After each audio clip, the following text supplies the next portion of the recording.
இருக்கக்கூடிய காலகட்டத்தில் ஒரு பொருளை வாங்கணும் அப்படின்னா நம்ம பல வருடங்களாகவோ தலைமுறையாகவோ பயன்படுத்துறது கிடையாது. மாறாக ஒரு 5 வருஷமோ ஒரு 4 வருஷமோ ஏன் ஒரு 2 வருஷத்தில் கூட நம்ம அந்த பொருளை மாற்றிடுவோம். அதுலேயும் முக்கியமாக பார்த்திங்கன்னா நம்ம யூஸ் பண்ணக்கூடிய ஸ்மார்ட் ஃபோன்ஸ் ஆகட்டும் சரி, இல்லை நம்ம வீட்டில் யூஸ் பண்ணக்கூடிய எலக்ட்ரானிக்ஸ் பொருள்களாகட்டும் சரி, இந்த மாதிரி பொருட்கள்லாம் நல்லா ஓடுதோ இல்லையோ புது விதமான மாடல் வந்தால் நம்ம மாற்றிடுவோம். அதுலேயும் குறிப்பாக பார்த்திங்கன்னா பொதுவாக ஒரு காலத்தில் 1970கள் 80கள் எல்லாம் பார்த்திங்கன்னா ஒரு காரை வாங்கினோம் அப்படின்னா வாங்கிறதுக்கே பல நாட்கள் ஆகும். காரை நம்ம ஆர்டர் போட்டு அது வாங்குறதுக்குள்ளே கிட்டத்தட்ட ஒரு வருஷமே ஆயிரும். ஏன்னா அந்தளவுக்கு ப்ராசஸ் ரொம்ப பெரிய ஒரு ப்ராசஸாக இருந்தது. பத்தாவதுக்கு அப்படி இருக்கும்போது அந்த காரை வாங்கி எல்லோரும் யூஸ் பண்ணும்பொழுது பார்த்திங்கன்னா குறைந்தபட்சம் ஒரு 10 வருஷமாவது அந்த கார்களை பயன்படுத்திகிட்டு இருந்தாங்க. ஆனால் இப்போ இருக்கக்கூடிய காலகட்டத்தில் கார்கள்லாம் பொதுவாக பார்த்திங்கன்னா ஒரு 5 வருஷமோ 6 வருஷமோ ஒரு 7 வருஷத்துலேயும் கார்களை ஃபாஸ்ட்டாக ரீப்ளேஸ் பண்ணி புதுசாக ஒரு காரை வாங்க ஆரம்பிச்சிடுறாங்க. நம்ம இன்றைக்கி இந்த வீடியோவில் காரை ஏன் ஃபாஸ்ட்டாக அப்சல்யூட் ஆகி அதை ரீப்ளேஸ் பண்ணுறோம், காரணம் என்ன, இதனுடைய பேக்ரவுண்ட் என்ன அப்படிங்கிறதான் நம்ம இன்றைக்கி வீடியோவில் டிஸ்கஸ் பண்ண போகிறோம். Good day friends, welcome to just update.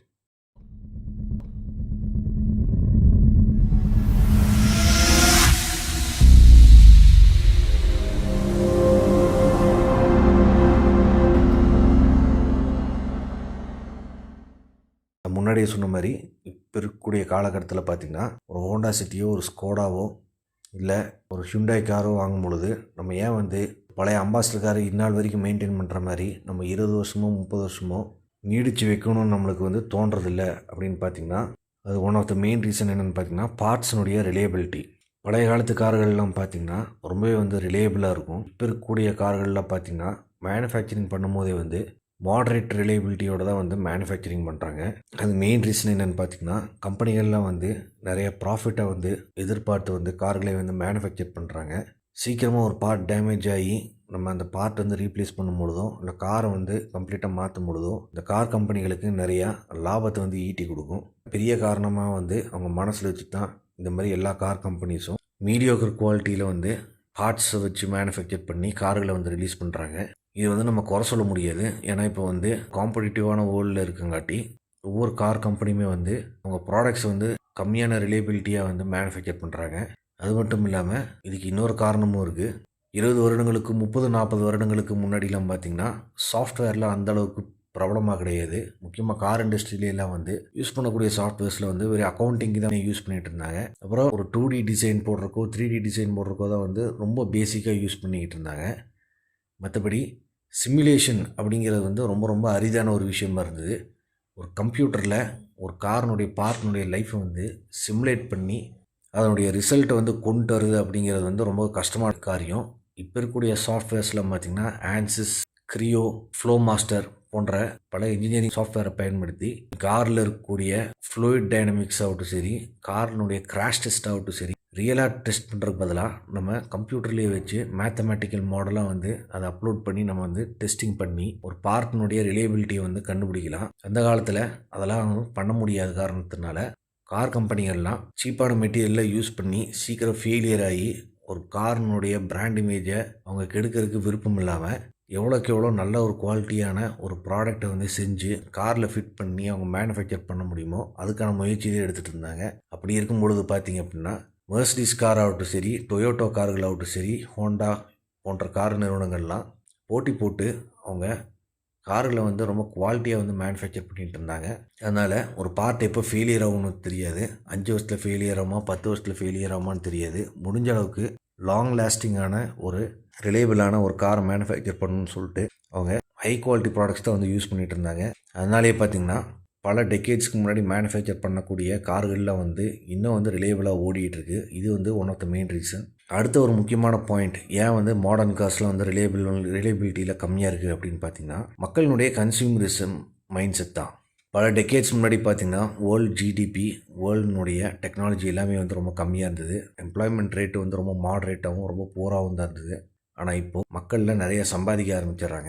Manufacturing ப்ராசஸில் ரொம்ப அட்வான்ஸ்டான காரணத்தினால பொருட்கள்லாம் ரொம்ப சீப்பாக மேனுஃபேக்சர் பண்ணக்கூடிய காரணம் இருக்கிறதுனாலையும் மக்கள்லாம் நிறைய சம்பாதிக்கக்கூடிய காரணத்தினாலையும் எக்கானமி பூம் இருக்கிறதுனாலையும் மக்கள்னால நிறைய ஸ்பெண்ட் பண்ண முடியுது. அதனால் என்ன பண்ணுறாங்கன்னு பார்த்திங்கன்னா ஒரு பொருளை வாங்கினா லாங் லாஸ்டிங்காக யூஸ் பண்ணணும் அப்படிங்கிற ஒரு மைண்ட் செட் போய் மக்களுக்கு ஃபாஸ்ட்டாக இந்த எவர் சேஞ்சிங் வேர்ல்டில் இருக்கக்கூடிய புது புது விதமான விஷயங்களை வந்து நிறைய அனுபவிக்கணும் அப்படிங்கிற ஒரு மைண்ட் செட் வந்த காரணத்தினால ஒரு காரை வாங்கினா பல வருஷம் யூஸ் பண்ணணும்னு அவங்க எதுவும் வச்சுக்கிறது இல்லை.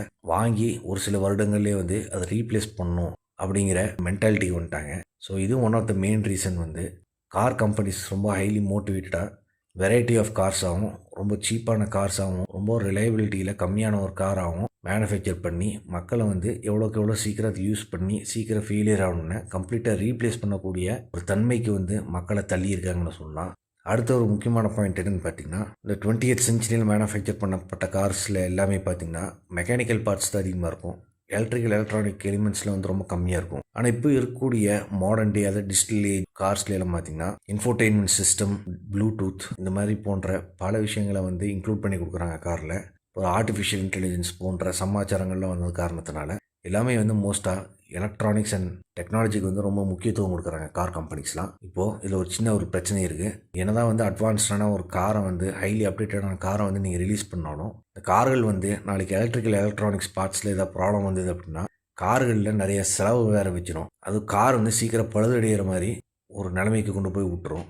அதுக்கு செலவு பண்ணக்கூடிய காசு பார்த்திங்கன்னா ரொம்பவே ஜாஸ்தியாக இருக்கும். அதனால் அது புதுசாக நிறையா செலவு பண்ணி இந்த பழைய காரை ஓட்டுறதுக்கு புதுசாக ஒரு கார் வாங்கலாம் அப்படிங்கிற ஒரு மனநிலை எல்லாத்துக்கும் வரும்.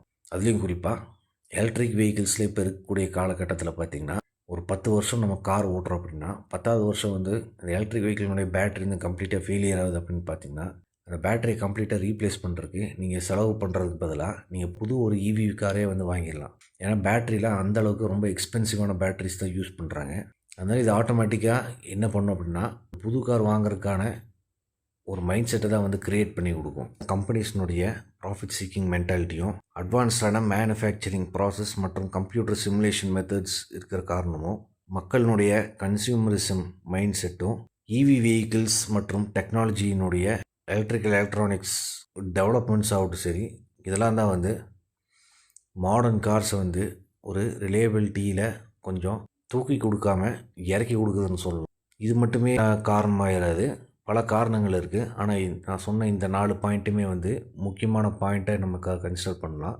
நீங்கள் உங்களுக்கு இந்த கார்களினுடைய ரிலையபிலிட்டி ஏன் கம்மியாக இருக்குது, மாடர்ன் கார்ஸ் வந்து ஏன் அந்தளவுக்கு பழைய கார்கள் மாதிரி ரிலையபிளாக இல்லை அப்படின்னு நீங்கள் ஏன் நினைக்கிறீங்க அப்படிங்கிற பாயிண்ட்ஸோ தாட்ஸோ இருந்தது அப்படின்னா கமெண்ட் செக்ஷனில் உங்கள் கருத்துக்களை தாராளமாக பதிவு செய்யலாம். வீடியோவை பார்த்ததுக்கு நன்றி.